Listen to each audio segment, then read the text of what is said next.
Have you ever wondered what our world would look like if our fiercest and most lethal enemies remained invisible, ravaging humanity without us even realizing their existence?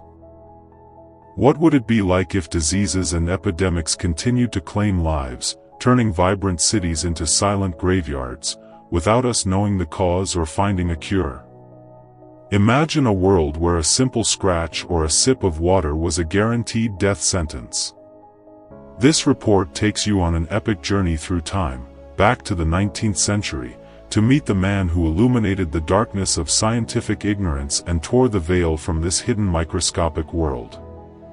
He was not just a researcher who spent his life among test tubes, he was a noble warrior who fought the fiercest battles to save humanity. He is the Dean of Preventive Medicine, the father of microbiology, the great chemist, Louis Pasteur. Louis Pasteur was born on December 27, 1822, in the small French town of Dole, to a modest family. His father was a former sergeant in Napoleon Bonaparte's army who worked as a tanner.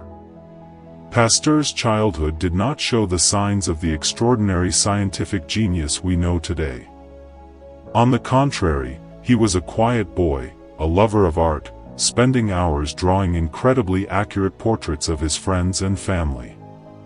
This artistic precision did not go to waste, it was the foundation upon which he built his scientific method. The artist who observed the finest details of faces and shadows transformed into a scientist who noticed the most subtle changes in the structure of matter. When he moved to study chemistry in Paris, his analytical talent truly began to shine. In 1854, Pasteur was appointed professor of chemistry in Lille, the heart of French industry. There, the alcohol and wine industry was facing a crushing crisis. Barrels were spoiling and turning into pungent vinegar, threatening the French economy with devastating losses. The industrialists turned to Pasteur, who brought his simple microscope and began examining drops of spoiled and healthy wine. At the time, science believed that fermentation was purely a chemical reaction.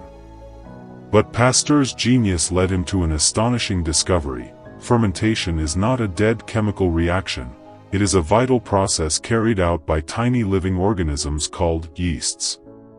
To solve this dilemma, he invented a solution that was brilliantly simple: heating the liquid to a specific temperature for a short time, then cooling it rapidly.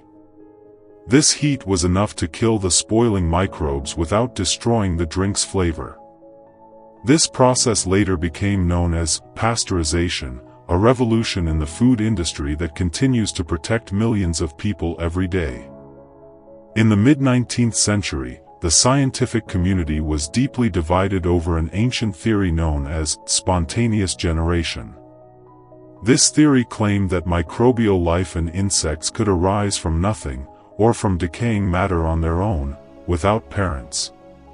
Pasteur rejected this logic, believing that life only comes from life. To settle this debate, he designed an experiment that is considered a masterpiece of the scientific method, the swan neck flask experiment. He placed a nutrient-rich meat broth in a glass flask, then heated the neck and pulled it into a long, twisted S shape. He boiled the broth to kill any life inside. The curved neck allowed air to enter but trapped dust and microbes in its lower bend. The result? The broth remained pure and clear for years. But the moment Pasteur broke the neck of the flask, exposing the broth to contaminated air, microorganisms multiplied rapidly. Standing at the Sorbonne University, Pasteur announced his crushing victory: the doctrine of spontaneous generation will never recover from the mortal blow struck by this simple experiment. Behind this massive scientific success, Pasteur was facing harsh personal tragedies. He lost 3 of his 5 children to typhoid fever. This deep paternal pain did not break him; instead, it became the fuel for a burning fire in his chest to fight infectious diseases. He swore to find a way to protect humanity from these invisible killers. Pasteur began establishing the germ theory of disease. Before him, doctors believed that diseases were caused by bad air, miasma, or an imbalance of bodily humors. Hospitals at that time were closer to houses of death. Doctors would go straight from dissecting corpses to delivering babies without even washing their hands. Pasteur proved conclusively that germs are what invade the body and cause disease. His scientific cry was heard by British surgeon Joseph Lister, who applied Pasteur's ideas to develop sterilization techniques in operating rooms, drastically reducing post-surgical mortality and opening the era of modern medicine. Pasteur wasn't satisfied with just prevention, he wanted to go on the offensive. While studying chicken cholera, an accident occurred that changed the course of history. Before leaving for a vacation, he asked his assistant to inject chickens with a bacterial culture, but the assistant forgot. Upon returning, the chickens were injected with the culture that had been left neglected for weeks. Pasteur was surprised to see the chickens get mildly sick and then fully recover. Even more amazingly, when these chickens were injected with fresh, lethal bacteria, they did not die. The genius Pasteur realized that weakened microbes do not kill the host, but rather act as a teacher, training the immune system to fight the real disease. He called this method the vaccine. In 1881, he accepted a public challenge to prove his vaccine against anthrax, a disease wiping out livestock. He vaccinated 25 sheep and left 25 unvaccinated, then exposed the entire flock to the lethal bacteria. Days later, the result was overwhelming. The unvaccinated sheep were all dead, while the vaccinated ones grazed in perfect health. Pasteur had become a national hero. Pasteur's greatest and most terrifying battle was against rabies. This disease was a true nightmare.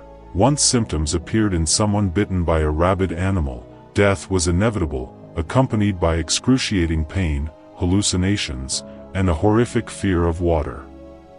On July 6, 1885, Pasteur's laboratory was stormed by a devastated woman carrying her 9-year-old son, Joseph Meister.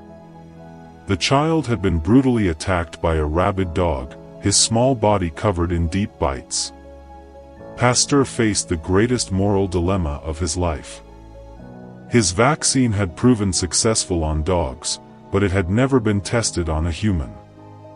If he injected the child and he died, Pasteur could be accused of murder, destroying his entire legacy.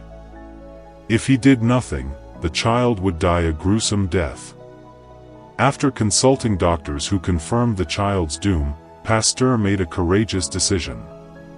He began a series of 13 consecutive injections over 10 days, increasing in strength day by day.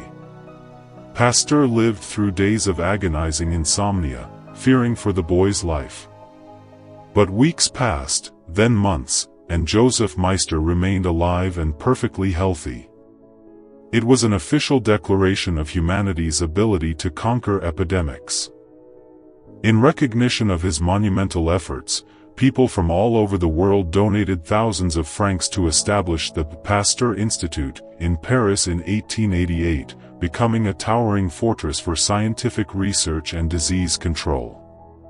On September 28, 1895, Louis Pasteur closed his eyes for the last time. He was buried in a majestic crypt beneath his institute, adorned with golden mosaics telling the story of his world-changing discoveries. Louis Pasteur was not a doctor who treated individual patients, he was a savior of all mankind.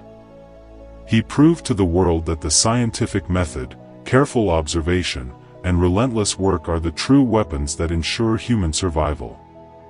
Today, we live in a world that owes its existence and health to this exceptional mind.